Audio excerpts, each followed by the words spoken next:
Meghan Markle and Prince Harry are finding it quite hard on their own. They at their worst after Black and Blue in the US with deep trouble thanks to Meghan fork-tongued, claimed royal expert Russell Myers. Pod Save the Queen is hosted by Zoe Forsey and features Daily Mirror royal editor Russell Myers.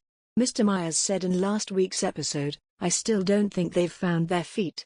They're so far from doing that at the moment. They just seem to be fighting so many battles on so many levels. They're still trying to work out where they are. It's a tricky business. They're finding it quite hard on their own, I think." He added the ongoing court case has been a pretty bruising experience for the Sussexes. Meghan and Harry's Archewell website leads with the tagline, "Each of us can change our communities. All of us can change the world." They both have big plans to make a real difference in numerous projects, ranging from the Invictus Games to working with mental health charities. Mr. Myers said, "Meghan and Harry kind of want to kick on with helping out the servicemen and women, talking about their big projects, talking about Archewell. And they're being hampered from the court case which, one could argue, they are the masters of their own demise in that sense." He added, "It'll be very interesting to see whether the real good work that they do is massively watered down because people will just go, you know what, I've had enough of them, and they'll switch off." Royal expert Roy Nickar said on ITV's Lorraine on Monday that there is frustration within the royal family at how the court case, is playing out. She claimed advisors, including the Queen's top lawyer, warned the Sussexes to think this through.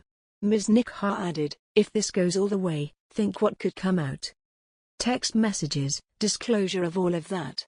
Senior Judge Jeffrey Vo said on Thursday, the final day of the three-day hearing, that judges would take time to consider our judgments in the usual way.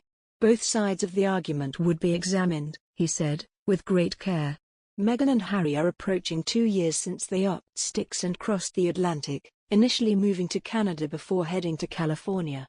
Since then, the couple life is full of chaos with trouble after trouble. Comes from their speech and bombshell reveal.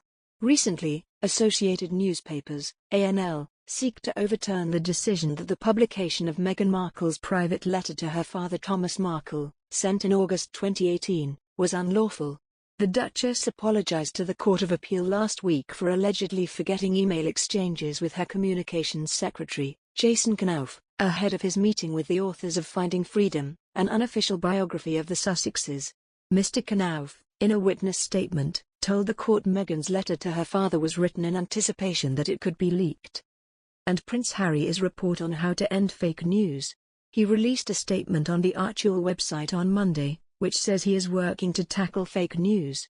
The statement said, Prince Harry, the Duke of Sussex, co-founder of Archewell, joined a group of his colleagues who have been working together for more than half a year to release an ambitious report on tackling the growing mis- and disinformation problem in technology, media, and social media.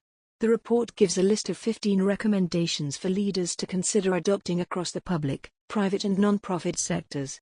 But the former Good Morning Britain presenter took to his Twitter to hit out at the Duke and his wife. In view of his 7.9 million followers, Piers wrote, "Start with your fork-tongued Mrs. Mate." The message followed a string of laughing emojis.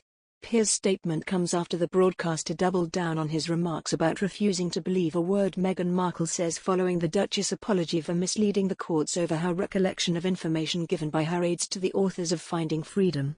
The Duchess admitted to misleading the courts over her recollection of information given by her aides to the writer of an unauthorized biography, Finding Freedom, which is based on her and her husband Prince Harry.